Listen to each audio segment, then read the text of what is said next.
Салам достор, биздин каналга жазылыңыздар. Башкалар көрсөтпөгөндү биз көрсөтөбүз. Урматтуу премьер-министр, өкмөттүн өкүлү, мен Бактыгүл Жаныбековнага суроом бар эле.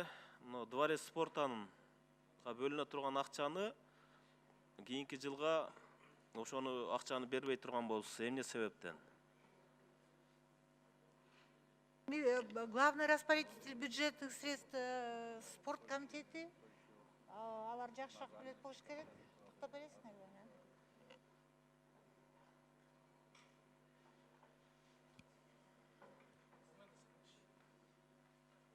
Дворец спорта 2 жылдан бери мамлекеттен каржыланып аткан. Эмне жылкы бюджетке тилекке каршы киргизилбептир. Бизди бар спецсредства менен каржылады. Жылына спецсредстваны биз быйыл 10 миллион сом табабыз деп пландаштырганбыз. Ошонун алкагында биз табабыз деп ойлоп атабыз, бирок ал каражат жетпейт. Өзүңүздөр билгендей, ал каражаттын баары күнүмдүк ошону каржылап, стадионду, Дворец спортаны эле жетип атат. Анан бул маселе боюнча Минфиндин кызматкерлери менен биздин кызматкерлер жыйын өткөзүп, карама каршылуу бир ойго келген эмеспиз. Өзүңүздөр маалымат катары айтып коеюн, бул мурда мамлекеттик ишкана болгон, урдап жегендер болгон, бир топ миллиондор урдалып, мына эсептөө палатасы текшерип, биз тиешелүү органдарга материалдарын бергенбиз. Бүгүнкү күндө директори качып Америкада жүрөт.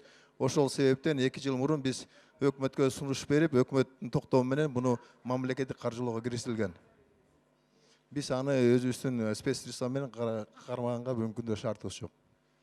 Бактыгүл Жаныбековна, буну сиз токтомду жокко чыгарып, сиз акчаны 24 миллионду бербей койгонго сиздин эч кандай эмеңиз жок да бул жерде. Урматтуу премьер-министр, буну кандай караса болот? Тазабек Икрамович, бул бюджетный средства эмес да. Мурун бюджетный средства болчу. Азыркы күндө бул спецсредства болуп атат. Анда Дворец спорту жеке анда өткөзүп бергиле, өзүн өзү каржылоого, мамлекетке караттырбай. Анда өздөрү ошо жерде арендага берип иштете турган кылгыла.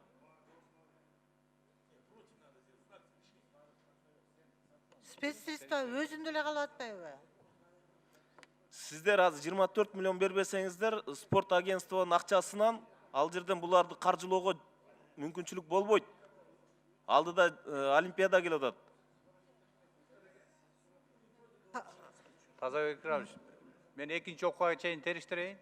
Чече турган маселе болсо чечип беребиз.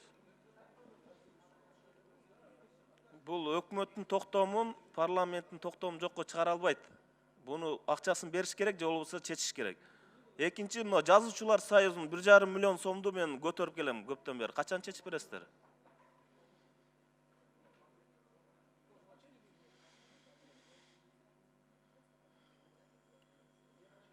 Жазуучулар союзунун имараты бул биздин министрликке карабайт. Муну чыгармачы союздар өздөрү каржылаш керек. Мына ошондой эле здания композитор союздорунда эле бар. Биз буга каражат бере албайбыз. Тазабек Икрамович, Союз писателей общественная организация бюджетке кирбейт. Бюджеттен каржылап алышпайт. Бул эми маданияттын башаты да, жазуучулар союзу.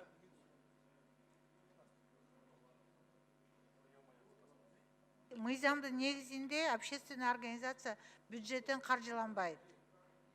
Ошондуктан бюджет акча каралган эмес.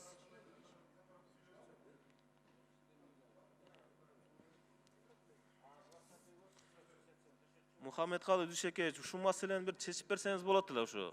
Жазуучулар союзунун 1,5 миллион сом ушу карызын мына бүгүнкү күнгө чейин эки жакка түрткү болуп турат да. Болгон 1,5 миллион сом. Мен териштирейинчи, эмне кантип коомдук уюмга бюджет карыз болуп атат. Эгерде мыйзам түрүндө карыз болсо чечип беребиз аны. Кийинки суроом, детский больницалардын жүрөк оорулуу балдардын бүгүнкү күнү жагдайы кандай?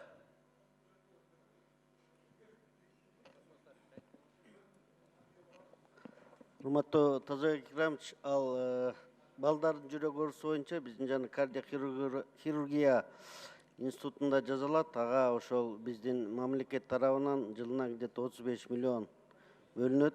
Ошолорду баягы очерт менен жазап, ошону эме көрсөтүп атабыз да азыркы күндө. Канча жатакана бар ошол жерде? Канча бала жатып дарыланат. Жүрөктүү ушу жаш балдарга жазуу боюнча бүгүнкү күндө азыр Бишкекте гана 1 жашка чейин жазайт. Андан тышкары биздики жана Центр охраны материнства бар Бишкекте. Ошондой эле областтарда бар, Ошто бар, Ошский объединенный детский клинический больница. Буну чоңойтуп, кеңейтип, шартты түзгө качан жасайсыздар? Азыр мына ушу аркы жумада Узакбаев биздин руководитель ошо улуттук центр чакырып, ошонун концепциясын карап, келечекте негизи бир жакшы баланын республиканын деңгээлинде центрди ачалык деген оюбуз бар да. Азыр каржы тартабыз азыр ошол жака. Кошумча катары кошумча маалымат берип коеюн. Ошол эле биздин улуттук кардиохирургия борборунда 46 соток жер бар экен.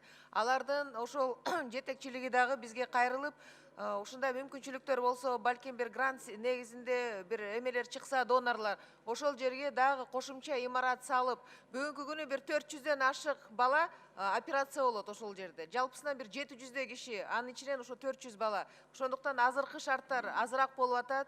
Жылдан жылга тилекке каршы жүрөк оорулары өсүп атат. Ошондуктан биз болсо ушуну караштырып атабыз. Жаңы бир имарат ошол эле жерге салып, кеңейтип ал больницаны.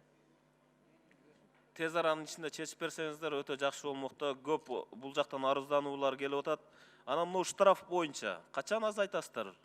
Өкмөт муну азайтабыз дегениңерден бери 1 жыл өтүп кетти.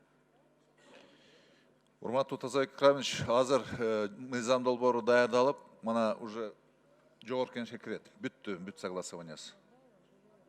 8 позиция боюнча штрафтардын көлөмү 3000ден 1000 сомго чейин түшүрүлдү.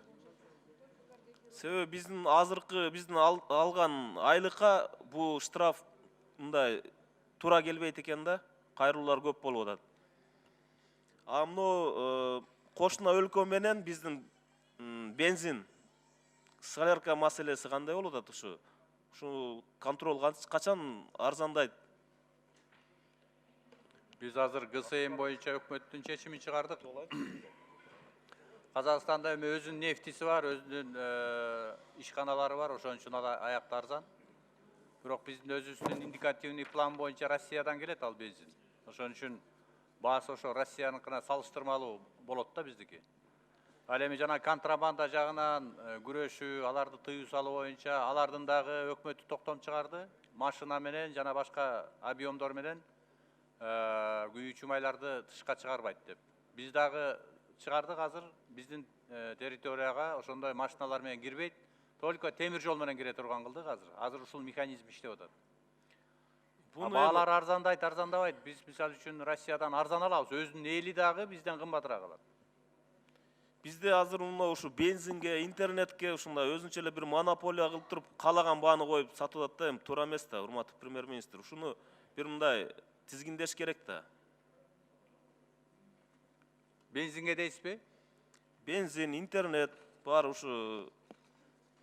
Азыр эми биз жанагы айтпадымбы? Май күйүүчү жайларга жанагы программаларды кийирдик. Кайсы машинага канча май күйүп атат, а дегенде базага түшөт. Налог, салык системасында көрүп тургандай механизм алып келдик азыр. Мына ушундан кийин анан чыгат болуш керек. Ким канча көлөмдө күйүүчү май сатып атат, канча салык төлөп атат, жана башка төлөмдөр төлөп атат.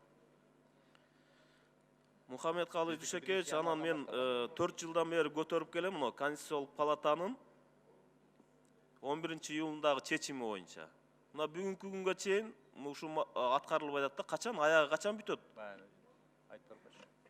Тазабек Икрамович, баягы улут ташылган объекттер боюнча айтып атасыз да? Мен жеке ишкерлер боюнча айтып атам. Конституциялык палатанын чечими, жогорку кеңештин токтому мына бүгүнкү күнгө чейин аткарылбай атат.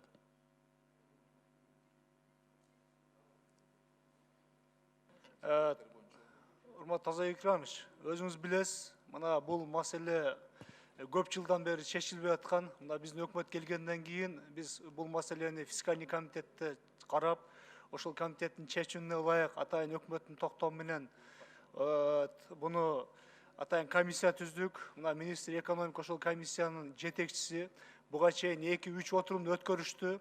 Азыр акыркы отурум 15 октябрда болуп өттү.